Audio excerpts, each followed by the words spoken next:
largest axis of language learning we can find. Personality. It is a set of individual traits or characteristics that determine the common potentials and capacities unique to the person. In language acquisition, it is understood a pattern of unique characteristics that give consistency and individuality to the learner. There are two types of personality, introverted and extroverted. Extroverted people do not have complex and therefore acquire the second language better.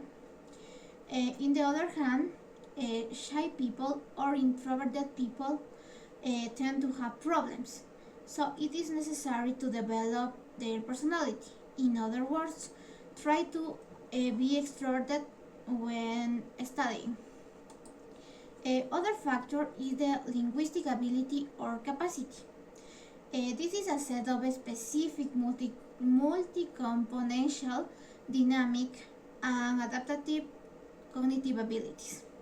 They make it possible to predict or adequately explain why some people can learn a foreign language more efficiently and effectively than other learners, under the same conditions, with the same materials and the same resources. We can identify some abilities, such as phonemic coding, grammatical sensitive, inductive learning ability, and others. All of them contribute to the level of ease of second language acquisition. Okay, so continue with the factors. I will explain the motivation. The motivation is of great importance in a second language acquisition. So, on the other hand, second language learners may be not immersed in an ideal language learning environment where they have sufficient opportunities to use English and communication with native speakers. In the other factors is the learning styles. Some learners prefer visual aids, while others prefer auditory or kinesthetic learning. Understanding and accommodate individual learning styles can change motivation and learning outcomes. The visual prefers images or diagrams and videos, so the auditory prefers the lecture or discussion and music. The kinesthetic prefer the physical activity and hands-on experience. Reading and writing, so learners who prefer learning through reading or writing or text-based material. The topic is, I don't know, maybe the artists or movies or psychology. In the summary, a more effective approach to teaching and learning may involve focuses on individual difference, using universal design for learning principles and implementing differential instruction. Thank you. Hello everyone. I'm going talking about the two topics. The first topic is the learning strategies. Well, to know the better this expression, it's important to know that the learning strategy is a planned behavior that selects and organizes cognitive and affective and motor mechanics to face general or specific problematic situation in learning.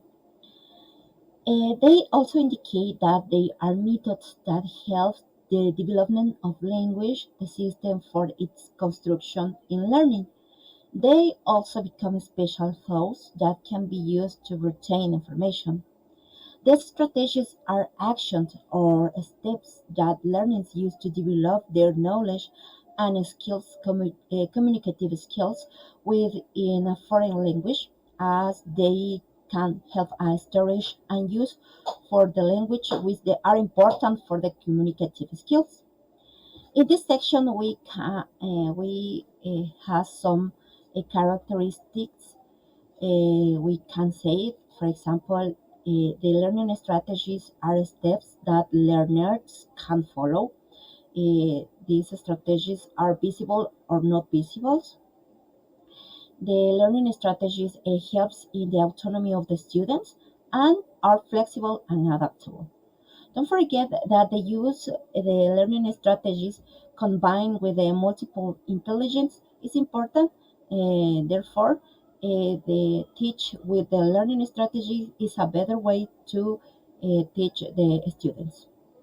Now, in the case of the age, you know that is a factor that can be noted because in the case of the learning of foreign language when you are younger is more easy because the brain has a plasticity in the left hemisphere.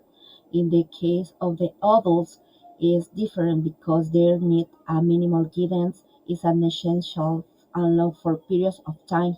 In the case of the pre-adolescents family, it can be said that no guidance is necessary. Eh, in the learning, in addition, there are essential factors that, including the age, is important the time, the energy, and resource. Without forgetting that the pedagogical dispositions it's much that more practical and accessible. As with seeing the children and adults learn language in different ways, and you should adapt the method you use to the cognitive styles for strategic the learning is already demonstrating.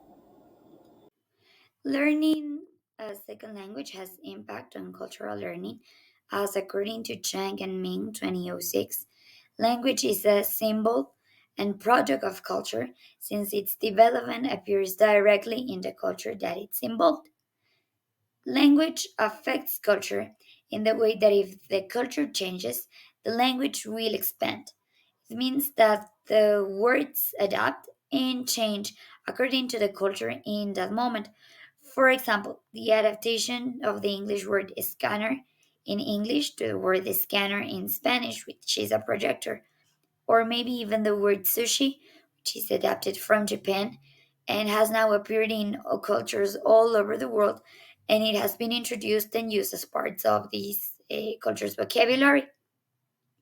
Finally, culture affects language because new words may appear thanks to the culture that's given or that has appeared in that moment. As you know, culture models behaviors and attitudes. So, as culture models, it depends on what's going on at that moment to create new words. Usually, it's related to slangs or even the so called pop languages. These languages are usually influenced by TV programs or even music, and they are based on the idea of creating a trend.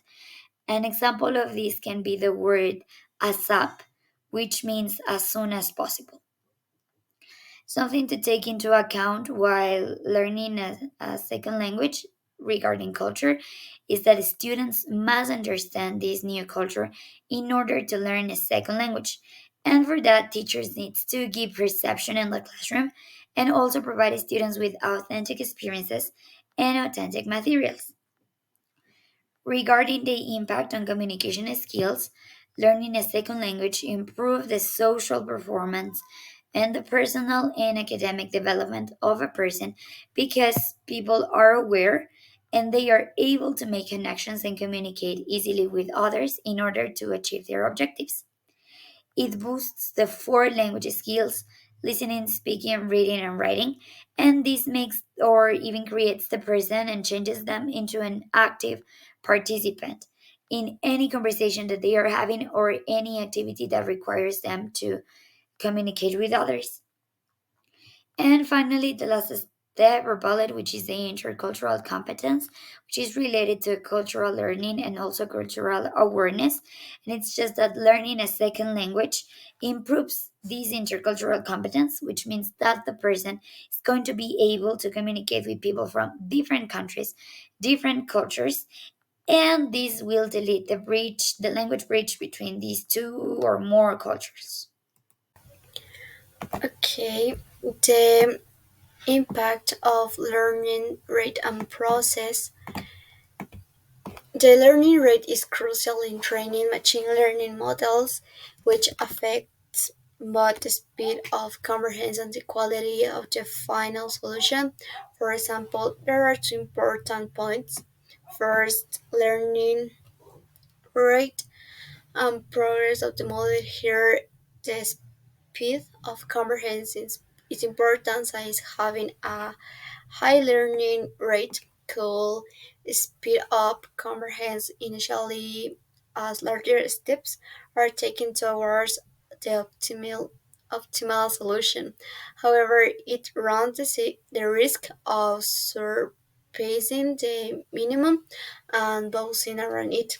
High learning comprehends while a low learning rate makes a smaller update to the model list, taking a smaller step towards the minimum. While this can ensure stability and prevent excesses, it can significantly slow down the comprehensive progresses. On the other hand, the minimum quality achieved with a high learning rate, the model might comprehend faster, but might fail to comprehend due to overshoot, while a lower learning rate tends to allow the model to comprehend more quality, potentially finding over minimum. And second is impact of learning. Hard learning stability, if you have a high learning rate, can cause stability resulting in wild fluctuations in the loss function, making it difficult for the model to learn effectively, while in low learning rate ensures stability by making a small and consistent update, which helps in a smoother learning process. Also, the generalization, if it has a high learning rate, it could lead to poor generalization since the model qualified to comprehend properly or settle of a suboptimal solution. And if you have a low learning rate, while it may provide very comprehensive, there is a risk of overfitting to the training that and performing poorly on ANSYS data. And the influence of learning strategies. The learning rate greatly influences learning strategies in machine learning. It determines the step science taken during model optimization. A higher learning rate allows quicker learning initially, potentially risking overshooting the ideal solution. Conversely, a lower learning rate ensures more cautions learning, but might to take longer to comprehend. Finding the right balance impact how effectively a model learns from data, affecting its strategies for reaching an optimal solution. Adjusting the learning rate during training is key to refine these strategies for better model performance.